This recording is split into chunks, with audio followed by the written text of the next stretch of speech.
তোমাকে না জানিয়ে তোমার এই কালো কুচকুচে চুল আমি সাদা করে দেব, রুখতে পারবে? তোমার এই চোখের লাল চাহনি আমি ঝাপসা করে দেব, ঠেকাতে পারবে? তোমার এই লোহার মতো মজবুত দাঁত 32টা 16 একটা একটা করে ট্রান্সফার করিয়ে দেব, তোমার কাছে কোনো পারমিশন নেব না, ধরে রাখতে পারবে? এইভাবে আস্তিন গোটানো মাসল ফোলানো ধরে রাখতে পারবে তো? এরকম করবে না তো? এইভাবে এরকম হবে না তো? সামনে এসে একটা পান দিচ্ছে, এই হাত, চাচা এই হাতটা নিলেন, এই হাতটা কলেন, আরে বাবা দেখ না চিমটি কাটাতে কিচ্ছু নেই। আসমান থেকে আওয়াজ দিচ্ছে, ও হাত তোমার কথা শুনে আমার, এ হাত তোমার কথা শুনে আমার, আমি এর পাওয়ারকে শেষ করে নিয়েছি।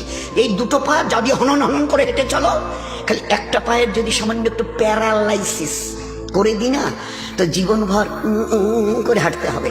বেডরুম থেকে নিয়ে বাথরুম একদম লাগালাগি, অ্যাটাচড, আমরা বলি না অ্যাটাচড।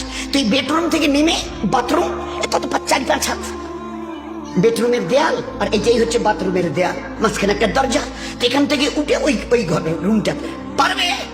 আছে পাওয়ার? কিসের দেমাগ তোমার? কিসের এই অহংকার তোমার? শোনোনি কোনোদিন নবীজির কাছ থেকে অহংকার, তাকাব্বুর এটা আমার চাদর, বড়াই এটা আমার চাদর, আল্লাহ বলছেন। আর আমার চাদর ধরে যে টান দেয় তার ঠিকানা কোথায়? এবার বলেন না, সবাই কম বেশি জানি।